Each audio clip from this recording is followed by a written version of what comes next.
ناظرین، تہذیب T V پہ آپ سب کا استقبال ہے۔ اصلاح خواتین کے نام سے یہ پروگرام آپ کے سامنے پیش کیا جا رہا ہے۔ اس میں جو آج کا موضوع ہے وہ یہ ہے کہ اسلام کے آنے سے پہلے عورت کا کیا مقام تھا اور حضور صلی اللہ علیہ وسلم کی بعثت کے بعد عورت کو کیا مقام حاصل ہوا۔ الحمدللہ رب العالمین والصلاۃ والسلام علی رسول الکریم وعلی آلہ وصحبہ اجمعین، اما بعد۔ اعوذ باللہ من الشیطان الرجیم، بسم اللہ الرحمن الرحیم۔ ناظرین، اصل میں تو ہم سب سے پہلے میں آپ کو یہ بات بتا دوں کہ ہم تاریخ عرب کو غلطی سے تاریخ اسلام سمجھتے ہیں۔ جو اسلام آنے سے پہلے عرب میں عورت کا حال تھا، بہت سارے لوگ اس کے بارے میں جانتے ہیں اور بڑی تحقیق اس کے بارے میں ہوئی ہے۔ تاریخ عرب الگ ہے اور تاریخ اسلام الگ ہے۔ تاریخ عرب میں بچیوں کو زندہ دفن کر دیا جاتا تھا بہت سارے قبیلوں میں، اور جب اسلام نے دستک دی تو پھر بیٹی کو رحمت بتایا اسلام نے۔ اسی طرح سے شوہر کے فوت ہونے کے بعد بہت سے قبیلوں میں عورتوں کو بھی ساتھ میں جلا دیا جاتا تھا، لیکن اسلام نے جو ہے وہ فوتگی کے بعد مرد کی عدت دی 4 مہینے 10 دن کی، اور توقیر دی عورت کو۔ حضور صلی اللہ علیہ وسلم کا کیا رویہ تھا عورتوں کے ساتھ وہ میں آپ کو آگے بتاؤں گا۔ فی الحال میں وہ چند چیزیں بتا رہا ہوں جو اس ٹائم عرب میں رائج تھیں عورتوں کے ساتھ۔ عورت کو شیطان کی بیٹی سمجھا جاتا تھا، اس کی خرید و فروخت عام سی بات تھی، اسے برائی اور بدی کا اصل سمجھا جاتا تھا عورت کو اس ٹائم۔ نکاح اور طلاق کا کوئی قانون نہیں تھا۔ عورت اگر سڑک پہ چل رہی ہے، اس کے اوپر کسی نے اگر چادر ڈال دی تو وہ اسی کی بیوی ہو گئی، یہ حالت تھی۔ مطلب ایک حساب سے عورت کو صرف اور صرف اپنے انٹرٹینمنٹ کا ذریعہ بنایا ہوا تھا لوگوں نے۔ کسی سے اگر کسی کا شادی ہو جاتی تھی تو وہ تمام بھائیوں کے لیے بیوی ہوتی تھی، مطلب سب کو انٹرٹین کرنا ہوتا تھا۔ معاذ اللہ، یہ حالات تھے اس ٹائم وہاں پہ۔ لیکن جب حضور اکرم صلی اللہ علیہ وسلم کی بعثت ہوئی اور پھر انہوں نے مقام دلانا شروع کیا، سب سے پہلے تو آپ کو وہ بات یاد ہوگی کہ حضور صلی اللہ علیہ وسلم کی جو پسندیدہ چیزیں تھیں ان میں ایک عورت کا بھی نام حضور صلی اللہ علیہ وسلم نے لیا کہ عورت میری پسندیدہ چیزوں میں ہے۔ وہ ماں کی شکل میں ہو، بہن کی شکل میں ہو، بیٹی کی شکل میں ہو یا بیوی کی شکل میں ہو۔ ماں کو کیا مقام دیا حضور صلی اللہ علیہ وسلم نے؟ حضور کی بعثت سے پہلے تو لوگ اپنی ماؤں سے شادیاں کر لیتے تھے باپ کی فوتگی کے بعد اپنی سوتیلی ماؤں سے، لیکن جب حضور صلی اللہ علیہ وسلم آئے ہیں تو حضور نے ماں کے پیروں کے نیچے جنت بتائی۔ ایک بار تو یہاں تک فرمایا کہ اگر میں نماز پڑھتا ہوں اور میری ماں دروازے پہ آگے دستک دے تو میں نماز توڑ کے اپنی ماں کی بات سنوں۔ اندازہ لگائیے آپ کہ کتنی اہمیت کی بات ہے۔ ماں کے بارے میں بارہا حدیثیں ہیں۔ ایک بار تو یہ فرمایا ماں باپ اگر بڑھاپے کو پہنچے یا ان میں سے کوئی ایک اور وہ اس کی اتنی خدمت نہ کرے کہ اللہ جنت اس پہ واجب کر دے، ایسے لوگوں کی ہلاکت ہو۔ قرآن میں بھی اللہ رب العزت نے ماں کا جو حق بیان کیا ہے، ماں باپ کے بارے میں یہ کہا کہ اف بھی نہیں کہنا ان کے سامنے۔ حضور نے فرمایا ماں باپ کو پیار کی نظر سے، محبت کی نظر سے دیکھنا ایک مقبول حج کے ثواب کے برابر ہے۔ تو ایک صحابی نے جسارت کر کے پوچھ لیا کہ حضور اگر دن میں 100 بار دیکھیں تو حضور صلی اللہ علیہ وسلم نے فرمایا کہ ہاں، اللہ کی رحمت بہت بڑی ہے، 100 بار کا بھی وہ اجر تو آپ اندازہ تو لگائیے کہ ماں کا جو معاملہ ہے قرآن نے کس طرح سے اتنی احساسیت کے ساتھ بیان کیا ہے، حساسیت کے ساتھ، کہ ماں جو ہے وہ 9 مہینے پیٹ میں رکھتی ہے بچے کو، پھر دودھ پلاتی ہے، مطلب 2 سال مشقتیں اٹھاتی ہے۔ کتنی ویلیو دی ہے قرآن نے ماں کو۔ اور آج میں دیکھتا ہوں حضور صلی اللہ علیہ وسلم کی تعلیمات سے بے بہرہ ہونے کی وجہ سے بچے ماؤں کو جھڑکیے دیتے ہیں، ماؤں پہ ہاتھ تک اٹھا دیتے ہیں۔ ماں کا جو ہے اتنا رتبہ اسلام نے دیا ہے اسی وجہ سے کہ ماں رات رات بھر جاگتی ہے، خود پیشاب میں لیٹ جاتی ہے، بچے کو سوکھے میں لٹاتی ہے۔ باپ تو کروٹ لے کے سو جاتا ہے لیکن ماں ساری رات بے چین رہتی ہے۔ اگر ماں کے پیٹ میں جب بچہ ہوتا ہے، بچے اگر ذرا سی بھی ٹھوکر ماں کو لگ گئی تو پہلے پیٹ پہ ہاتھ رکھتی ہے کہ میرے بچے کو کچھ نہ ہو جائے۔ یہ ہے ماں کی ممتا، اور ہم بے بہرہ ہو گئے ان باتوں سے، اپنی ماں کو ویلیو نہیں دیتے۔ ماں کی جگہ ہمیشہ سر پہ ہے، اسے سر پہ ہی بٹھانا چاہیے۔ ماں کے پیروں کے نیچے جنت بتائی حضور صلی اللہ علیہ وسلم نے۔ یہ اس بات کا ثبوت ہے کہ جنت کتنی قیمتی چیز ہے اور وہ ماں کے پیروں کے نیچے ہے۔ ایک سوال بہت زیادہ کیا جاتا ہے کہ عورت جو ہے وہ نبی کیوں نہیں بنائی گئی، سارے مرد ہی نبی کیوں بنے؟ ایک بزرگ سے جب یہ سوال کیا، ویسے تو بہت اس میں تفصیل مل جائے گی، لوگوں نے بڑے بڑے جواب دیے ہیں، لمبی لمبی باتیں کہی ہیں، لیکن ایک اللہ والے کا جواب آپ سنیے۔ جب ان سے پوچھا کہ عورت نبی کیوں نہیں بنتی، اس ٹائم جو جتنے بھی مرد آئے، جتنے بھی نبی آئے ہیں سب مرد تھے، تو ان کا جواب اتنا خوبصورت تھا، کہنے لگے مرد نبی بنتے تھے اور عورت نبی جنتی تھی۔ تمام نبی عورت کے ہی پیٹ سے جنے گئے سوائے آدم علیہ السلام کے، یہاں تک کہ عیسیٰ علیہ السلام کے والد نہیں تھے لیکن ماں تھی حضرت مریم علیہ السلام۔ تو آپ اندازہ لگائیے کہ ماں کی کتنی قیمت ہے، کیا ویلیو ہے، کتنی اسلام نے توقیر کی ہے ماں کی، کتنی جو ہے اسے اہمیت دی ہے ماں کو۔ اس کے بعد آپ دیکھیں بیٹی کا معاملہ، حضور اکرم صلی اللہ علیہ وسلم کی بہت مشہور حدیث ہے، آپ نے سنا ہوگا کہ ایک بار صحابہ کے بیچ میں بیٹھے ہوئے بولے جس کے 3 بیٹیاں ہوں اور وہ ان کی محبت کے ساتھ کفالت کر دے، ان کو پڑھائی لکھائی، ان کا مطلب کھانا پینا، ان کی صحیح طرح سے تربیت کر دے، تو وہ جنت میں میرے ساتھ ایسے ہوگا۔ 2 انگلیاں اپنی جوڑ کے دکھائیں، شہادت کی انگلی اور برابر والی انگلی۔ ایک صحابی نے پوچھا حضور اگر کسی کے 2 بہنیں ہوں کہ ہاں 2 کے لیے بھی، پھر ایک نے پوچھا کسی کے 1 ہو کہ ہاں اس کے لیے بھی، بیٹیوں کے لیے، اور پھر ایک صحابی نے پوچھا کہ کسی کے بیٹی نہ ہوں بہنیں ہوں کہ ہاں بہنوں کے کفالت کے لیے بھی یہی، اور ایک روایت میں تو یہ ملتا ہے کہ پھوپھیوں کے لیے اور خالاؤں کے لیے بھی، کہ اگر کسی کے 3 پھوپھیوں کی کفالت اس کے ذمہ آ جائے یا خالاؤں کی کفالت اس کے ذمہ آ جائے تو ان کے لیے بھی وہی اجر ہے، مطلب اسی طرح جنت کے باعث ہوں گے انشاءاللہ۔ اور دادی اور نانی کا رتبہ تو آپ لوگوں کو معلوم ہی ہے کہ انہیں تو زکوٰۃ تک نہیں لگتی، آپ کی جو ارننگ ہے اسی میں سے ان کی کفالت آپ کو کرنی پڑے گی، اتنی ویلیو دی اللہ رب العزت نے۔ تو ہمارے ہاں بیٹیوں کی جو ویلیو ہے، اگر صحیح طرح سے، وہ بات الگ ہے کہ اسلام میں بیٹیوں کی ویلیو جو ہے وہ مسلمان اس طرح سے نہیں مانتے، کیونکہ آپ یہ دیکھیں کہ حضور اکرم صلی اللہ علیہ وسلم کی بعثت سے پہلے بیٹیوں کو کسی قسم کا کوئی حصہ نہیں دیا جاتا تھا، لیکن حضور نے آ کے حصہ طے کیا۔ قرآن میں اللہ رب العزت نے حکم دیا کہ بیٹیوں کا حصہ وراثت میں طے کرو۔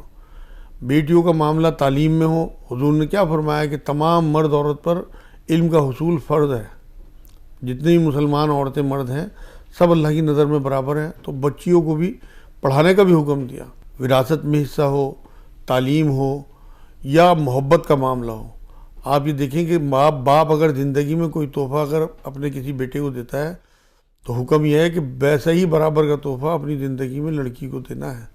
باپ کی موت کے بعد تو وراثت میں حصہ آدھا ہے، لیکن زندگی میں باپ جو ہے وہ اپنی بیٹی کو برابر کا حصہ دے گا۔ حضرت امامہ رضی اللہ تعالیٰ عنہ حضور کی نواسی، اتنی محبت تھی، حضور کو کندھے پہ بٹھایا کرتے تھے انہیں۔ تو آپ اندازہ تو لگائیے کہ حضور صلی اللہ علیہ وسلم بیٹیوں کی کتنی محبت اور وہ کرتے تھے کہ حضرت فاطمہ رضی اللہ تعالیٰ عنہ جب بھی حضور کسی جنگ سے واپس آتے تو سب سے پہلے سفر کے بعد حضرت فاطمہ کے پاس جاتے۔ حضرت فاطمہ کبھی حضور سے ملنے آتی رضی اللہ تعالیٰ عنہ تو حضور اٹھ کے ان کا ماتھا بھی چومتے، ہاتھ بھی چومتے اور اپنی جگہ پہ انہیں بٹھاتے اپنی چادر پہ۔ آپ یہ دیکھیے کہ نبی آخر صلی اللہ علیہ وسلم اپنی جگہ پہ انہیں بٹھا رہے ہیں، کتنی اہمیت دیتے تھے بیٹی کو۔ ایک بار صحابہ سے پوچھا حضور صلی اللہ علیہ وسلم نے کہ کسی عورت کی سب سے بڑی اچھائی کیا ہوگی، خوبی کیا ہوگی؟ تمام صحابہ چپ۔ حضرت علی رضی اللہ تعالیٰ عنہ جب گھر پہنچے اور حضرت فاطمہ سے کہا کہ حضور صلی اللہ علیہ وسلم نے سوال کیا ہے، تو آگے پھر جواب حضور صلی اللہ علیہ وسلم نے پوچھا، بھائی کوئی جواب نہیں دیتا تو برابر میں مکان تھا، لوٹ کے پھر آگے مجلس میں بیٹھے تو حضرت علی نے کہا جی میں جواب دیتا ہوں، اور پھر یہ فرمایا کہ کسی بھی عورت کی سب سے بڑی خوبی یہ ہے کہ اسے کوئی اجنبی مرد نہ دیکھے، مطلب بے پردگی نہ ہو۔ صلی اللہ علیہ وسلم نے مسکرا کے پوچھا کہ تم یہ جواب کہاں سے لائے ہو؟ تب انہوں نے بتایا حضور آپ کی بیٹی حضرت فاطمہ رضی اللہ تعالیٰ عنہ نے جواب دیا کہ ہاں وہ میرے جگر کا ٹکڑا ہے، وہی ایسا جواب دے سکتی تھی۔ اب آپ اندازہ لگائیے کہ کس قدر پردے کا معاملہ، کس قدر محبت کا معاملہ، کس قدر شفقت کا معاملہ۔ حضرت علی سے شادی کے بعد حضرت فاطمہ سب سے پہلے یہی بات فرمائی تھی کہ گھر کا سارا نظام میں دیکھوں گی اور باہر کا آپ دیکھیں گے، مطلب بے پردگی سے بالکل بچتی تھی، کیونکہ حضور صلی اللہ علیہ وسلم کی بیٹی تھی، لاڈلی بیٹی تھی۔ آپ یہ دیکھیں کہ حضور صلی اللہ علیہ وسلم نے بیٹیوں کے معاملے میں کس قدر لوگوں کو تلقین فرمائی ہے اور یہاں تک قرآن میں آ گیا ہے کہ گاڑی ہوئی جو بچی ہوگی اس سے سوال ہوگا کہ کس جرم میں تجھے گاڑا گیا تھا۔ بیٹیوں کے بعد آپ یہ دیکھیں کہ بہن کا معاملہ، میں نے آپ کو بتایا کہ اس حدیث میں جب ایک صحابی نے پوچھا کہ حضور صلی اللہ علیہ وسلم سے کہ اگر کسی کے بہنیں ہوں تو حضور نے فرمایا کہ بہنوں کا بھی معاملہ ایسا ہی ہے کہ ان کی کفالت کے بعد بھی تمہیں جنت ہی ملے گی۔ ایک صحابی نے آگے ایک بات کہی کہ حضور میرے پاس روزگار نہیں ہے، رزق کی بہت تنگی ہے۔ تو حضور نے پلٹ کے پوچھا تیرے بہنیں ہیں؟ کہ ہاں حضور ہیں۔ کہ ان کی دعوت کر دو۔ اس نے جی اپنے کھانے کے لیے نہیں ہے تو دعوت کہاں سے کر دوں؟ تو حضور اکرم صلی اللہ علیہ وسلم نے فرمایا دیکھ کچھ تو ہوگا گھر میں۔ وہ گھر گیا اور انہوں نے بیوی سے پوچھا کچھ گھر میں ہے، تو تھوڑے سے جوں تھے، اس جوں کا ہی کوئی سالن والن پکا کے انہوں نے اپنی بہنوں کی دعوت کر دی۔ اور پھر جب یہ لکھا ہے روایتوں میں، اس کے بعد ان پہ اس طرح سے رزق برسا ہے اللہ کی طرف سے کہ آپ تصور نہیں کر سکتے، اور وہ امیر ترین آدمیوں میں ہو گئے۔ تو اپنی بہنوں کو ضرور کچھ نہ کچھ دیا کریں، ضرور کچھ نہ کچھ ان کے لیے تحفہ لے کے جایا کریں جب بھی ملنے جائیں، اور دعوتیں ضرور کیا کریں، آپ کی رزق میں برکت ہوگی۔ یہ حضور صلی اللہ علیہ وسلم کی بتایا معاملہ ہے۔ یہاں تک ہوا ہے کہ ایک جنگ میں کچھ قیدی حضور صلی اللہ علیہ وسلم کے پاس آ گئے، وہ اس قبیلے کے تھے جس میں ان کی ایک دودھ شریک بہن تھی۔ انہوں نے کہا کہ یہ قیدی جو ہے فدیہ دے کے چھٹے جائیں گے۔ جب مال اکٹھا کرنا شروع ہوا، ان کے دروازے پہ پہنچے تو انہوں نے پوچھا بھائی کہاں، کس کے پاس لے کے جاؤ گے مال؟ کہ محمد صلی اللہ علیہ وسلم ایک قبیلے کے سردار ہیں، انہیں دے کے فدیے میں لوگوں کو چھڑایا جائے گا۔ تو وہ بولی کہ وہ تو میرا بھائی ہے۔ اور وہ جب گئی ہیں تو صحابہ کو حضور صلی اللہ علیہ وسلم نے پیچھے کر دیا اور انہیں اندر آنے کی اجازت دی، اور اس کے بعد پھر انہوں نے کہا بہن تو آئی کیوں؟ تو مجھے صرف اشارہ ہی کرا دیتی تو میں انہیں چھوڑ دیتا۔ اور صحابہ سے مشورہ کر کے پھر ان تمام قیدیوں کو صرف بہن کے آنے پہ، وہ بھی دودھ شریک بہن، سگی بہن بھی نہیں، اتنی توقیر کی، اتنی عزت دی، اتنی محبت کی۔ اس کے بعد بیویوں کا معاملہ، حضرت صلی اللہ علیہ وسلم نے 11 بیویاں رکھی ہیں الحمدللہ۔ کبھی کسی بیوی پہ ہاتھ نہیں اٹھایا، کبھی کسی بیوی کو کچھ زور سے کچھ نہیں کہا، کبھی کسی بیوی کے گھر والوں کو کچھ نہیں کہا، اتنی محبت کرتے تھے۔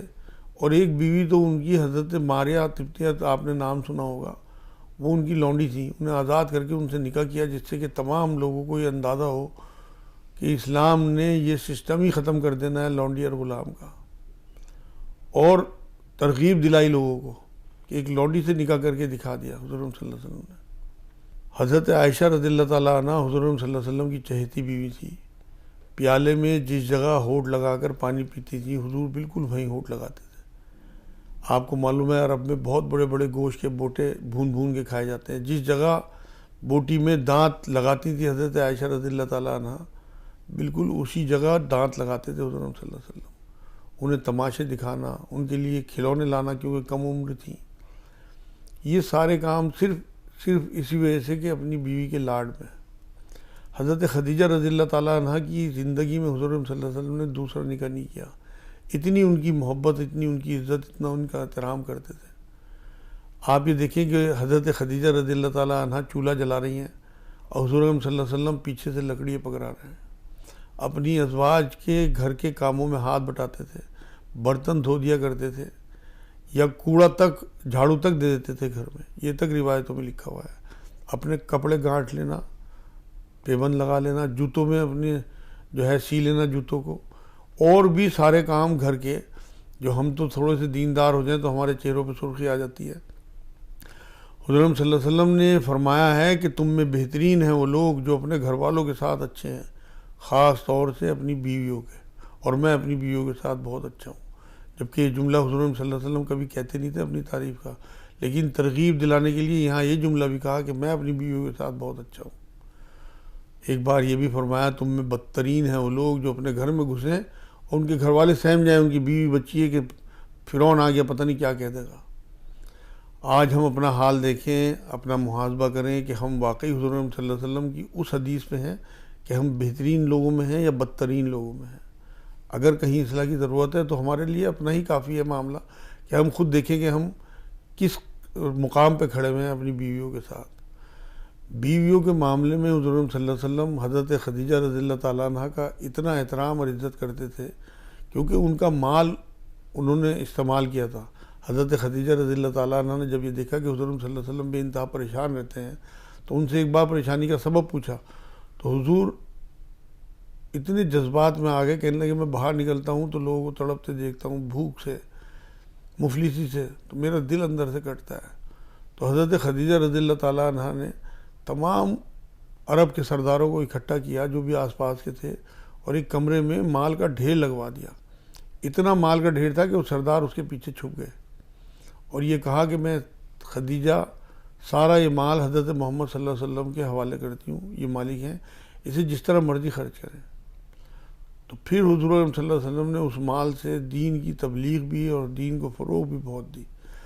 ان کا احسان مانتے تھے حضور صلی اللہ علیہ وسلم۔ حضرت عائشہ رضی اللہ تعالیٰ عنہ جب ایک دو بار حضور سے پوچھا کہ آپ انہیں اتنا کیوں یاد کرتے ہو، تو بوڑھی خاتون تھی، تب حضور نے یہی فرمایا کہ اس نے میرا جب ساتھ دیا جب کسی نے میرا ساتھ نہیں دیا۔ اور وہ غم کا سال کہلاتا ہے جس میں حضرت خدیجہ رضی اللہ تعالیٰ عنہ کی فوتگی ہوئی تھی۔ آپ یہ دیکھیں کہ جب حضور صلی اللہ علیہ وسلم نے سنا کہ ان کے پہلی بیٹی ہوئی ہے، تو خادمہ نے آگے خبر دی، تو حضور سب سے پہلے بھاگے ہوئے گئے حضرت خدیجہ رضی اللہ تعالیٰ عنہ کے پاس، اور انہیں مبارکباد دی اور بچی کو گود میں لے کے چومتے رہے، اور یہ فرمایا کہ مطلب جو عورت جس کے پہلے بیٹی ہو جائے وہ خوش نصیب عورت ہے۔ ہمارے ہاں تو بچی ہونے پہ لوگ جو ہے مایوس سے ہوتے ہیں آج بھی، چاہے اوپر سے ظاہر نہ کریں، لیکن کیونکہ جس معاشرے میں ہم رہ رہے ہیں وہاں عورت کی ویلیو آپ کے سامنے ہے، تو مایوسی جو اندر محسوس کرتے ہیں، حضور صلی اللہ علیہ وسلم آپ کو بتا کے گئے ہیں کہ آپ کو خوشی اور مسرت کا اظہار کرنا ہے اور خوش ہونا ہے اندر سے کہ اللہ کی رحمت آپ کے گھر میں آئی۔ دیکھیں لڑکے جو ہیں نا وہ برکت کے باعث ہیں۔ لڑکوں کو نعمت کہا جاتا ہے، لیکن لڑکی رحمت ہے۔ نعمت اس دنیا کے لیے ہے 60-70 سال کی زندگی کے لیے، لیکن رحمت ہزاروں کروڑوں اربوں خربوں سال کے لیے ہے، آخرت تک کے لیے۔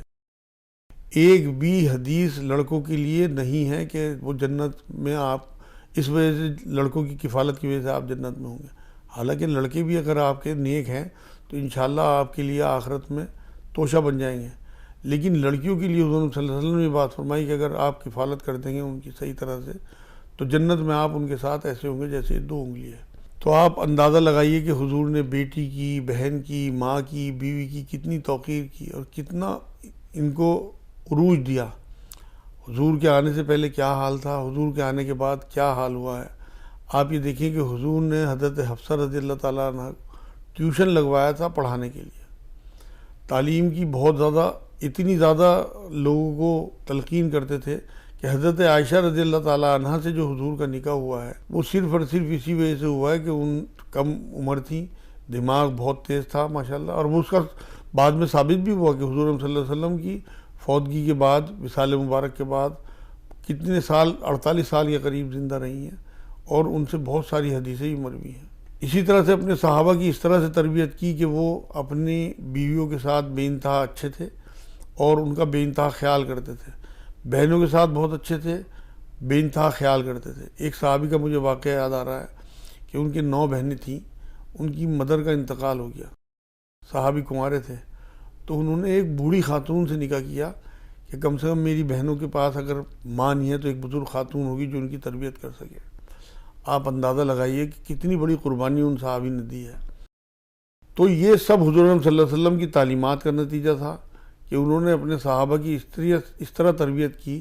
وہی صحابہ دہاڑے مار مار کے روتے تھے حضور صلی اللہ علیہ وسلم کی محفل میں کہ ہم نے اپنی اتنی بچیوں کو دفن کر دیا، ہم نے اپنی بچیوں کے ساتھ یہ کیا۔ اور وہ جب حضور صلی اللہ علیہ وسلم کی صحبت میں آئے، ان کی تعلیمات سنی، تو انہیں بڑا افسوس ہوتا تھا اپنی پچھلی زندگی پہ۔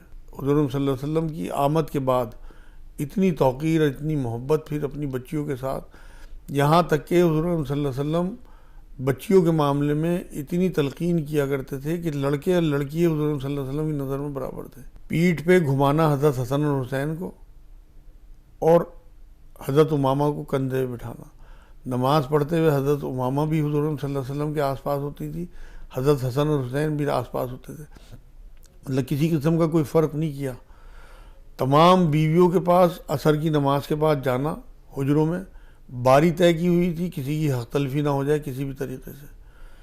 یہاں تک کہ جب مال غنیمت آنے لگا اور حضور صلی اللہ علیہ وسلم کی بیویوں نے یہ بات کہی کہ کچھ ہمارا بھی اس میں بڑھا دیا جائے، تو حضور صلی اللہ علیہ وسلم نے خلوت اختیار کر لی اور یہ فرمایا اگر تمہیں دنیا چاہیے، حضور اللہ نے وہی بھیج دی، اور پھر یہ فرمایا کہ اگر تمہیں دنیا چاہیے تو تم رخصت ہو سکتی ہو، تمہیں دنیا دے کے رخصت کیا جائے گا۔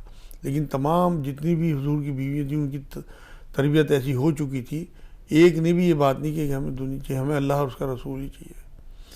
تو یہ ساری تعلیمات حضور صلی اللہ علیہ وسلم کی وجہ سے، عورت کو توقیر کی وجہ سے، اتنا پردہ اللہ کے رسول صلی اللہ علیہ وسلم کے آنے کے بعد عورت میں ہوا۔ جس طرح سے بیچیاں خریدی جاتی تھی اس پہ روک لگی، جس طرح سے لونڈیاں بنا دی جاتی تھی اور ان کا استحصال ہوتا تھا، وہ سب بند ہوا، ایکسپلائٹیشن۔ حضور صلی اللہ علیہ وسلم بوجھ اور طوق اتارنے کے لیے آئے تھے، عورتوں پہ جتنے ہی بوجھ اور طوق تھے حضور نے آ کے اتارے۔ تو ہمیں حضور کی تعلیمات کے حساب سے اپنے گھروں میں اپنی ماں، بہن، بیٹی اور بیوی کے ساتھ سلوک کرنا چاہیے، تب ہم سنت میں ہیں۔ خالی لباس سے یا خالی چہرے مورے سے نہیں ہوگا، بلکہ حضور کا رویہ چاہیے۔ ابو جہل کا رویہ عورتوں کے ساتھ الگ تھا، حضور صلی اللہ علیہ وسلم کا رویہ الگ تھا۔ اگر ہم ابو جہل والے رویے پہ رہتے ہیں یا فرعون والے رویے پہ رہتے ہیں تو آپ یقین کریں، حضور صلی اللہ علیہ وسلم کی وہ حدیث یاد رکھیں کہ دنیا میں جو جس کی سنت پہ ہوگا قیامت کو اس کے ساتھ اٹھایا جائے گا قیامت میں۔ اگر آپ واقعی حضور صلی اللہ علیہ وسلم کے ساتھ اٹھنا چاہتے ہیں تو حضور صلی اللہ علیہ وسلم کی سنتوں کو یاد رکھیں۔ قرآن یہ کہتا ہے کہ تمہارے لیے حضور میں بہترین نمونہ ہے۔ تو ہمیں حضور صلی اللہ علیہ وسلم کی تمام تر سنتوں کو پکڑنا ہے، صرف حلیے کو نہیں پکڑنا، صرف نمازوں کو نہیں پکڑنا، صرف روزوں کو نہیں پکڑنا، بلکہ حضور کا رویہ بھی۔ عورتوں کے ساتھ حضور کا رویہ کیا تھا آخری وقت میں بھی اور آخری خطبے میں بھی۔ حضور صلی اللہ علیہ وسلم کا قول مبارک یہ ہے کہ عورتوں کا خیال رکھنا، انہیں تم نے اللہ کے نام پہ حلال کیا ہے، ان کے ساتھ زیادتی نہ کرنا، یہ کمزور ہوتی ہیں، اپنے لیے کچھ نہیں کر سکتی۔ آپ یہ دیکھیں کہ موت کے ٹائم آدمی کو کچھ نہیں سمجھ میں آتا، اتنی زیادہ تکلیف ہوتی ہے، لیکن نزا کے وقت بھی اپنی امت کی عورتوں کا خیال رکھنا، وصال مبارک کے تھوڑا پہلے بھی، یہ اس بات کا باعث ہے کہ حضور صلی اللہ علیہ وسلم دل سے عورتوں کی ہمدردی رکھتے تھے عورتوں میں۔ حضور کو پتہ تھا یہ کمزور ہیں، یہ اپنے لیے کچھ نہیں کر سکتی۔ آج میں دیکھتا ہوں کہ جن عورتوں کو 5 سال 10 سال یا 15 سال شادیوں کو ہو گئے، ان کے ہسبینڈ جو ہیں وہ انہیں جانوروں کی طرح مارتے ہیں، ذرا ذرا سی بات پہ۔ نمک کم ہو گیا، مرچیں زیادہ ہو گئیں، کھانا ٹھنڈا کیوں ہے، پانی کیوں نہیں رکھا، کوئی بات بچوں سے ہو گئی۔ حضور کی لائف دیکھیں تو حضور نے تو کبھی بھی ہاتھ نہیں اٹھایا اپنی کسی وائف پہ۔ تو آپ لوگ بھی حضور صلی اللہ علیہ وسلم کی تمام تر سنتوں کو لیں، اپنی بیویوں کی بے انتہا محبت کریں، اپنی بیٹیوں کی بے انتہا محبت کریں، کیونکہ کچھ نہیں پتہ انہیں کیسی سسرالیں ملیں گی، کہاں جائیں گی، کیا ماحول ہوگا۔ آپ کے گھر میں تو کم سے کم یہ توقیر اور محبت اور عزت کے ساتھ، صرف اس وجہ سے کہ آپ ایمان والے ہو، آپ کو دیکھ کے آپ یقین کریں یہ ایسی تبلیغ ہوگی کہ غیر مسلم عورتیں جو ہماری بہنیں ہیں وہ بھی اسلام کی طرف مائل ہوں گی، صرف اس وجہ سے کہ آپ اپنا عمل دکھائیں انہیں کہ ہمارے ہاں عورتوں کی ایسی توقیر ہے۔ بہت بہت اچھی عورتیں ہیں ہمارے اپنے اس میں بھی، لیکن ہمیں خیال یہ بات کرنی ہوگی کہ حضرت فاطمہ اپنے بچوں کی تربیت کیسے کرتی تھی، کہ جب دودھ پلاتی تھی تو قرآن پڑھتی رہتی تھی، چکی پیس رہی ہیں، گود میں بچہ ہے لیکن قرآن پڑھ رہی ہیں۔ آپ اندازہ لگائیے کہ جب بچہ، معصوم بچہ، اب تو میڈیکل سائنس سے بھی یہ ثابت ہو چکا کہ معصوم بچے جو ہیں، جو بالکل ہی انوسینٹ ہوتے ہیں، انہیں بھی سینس ہوتا ہے۔ قرآن کی وہ آیتیں حضرت حسن اور حسین کے کانوں میں گونجتی تھی اس وقت، تو بڑے ہونے کے بعد ان کی تربیت آپ کے سامنے ہے۔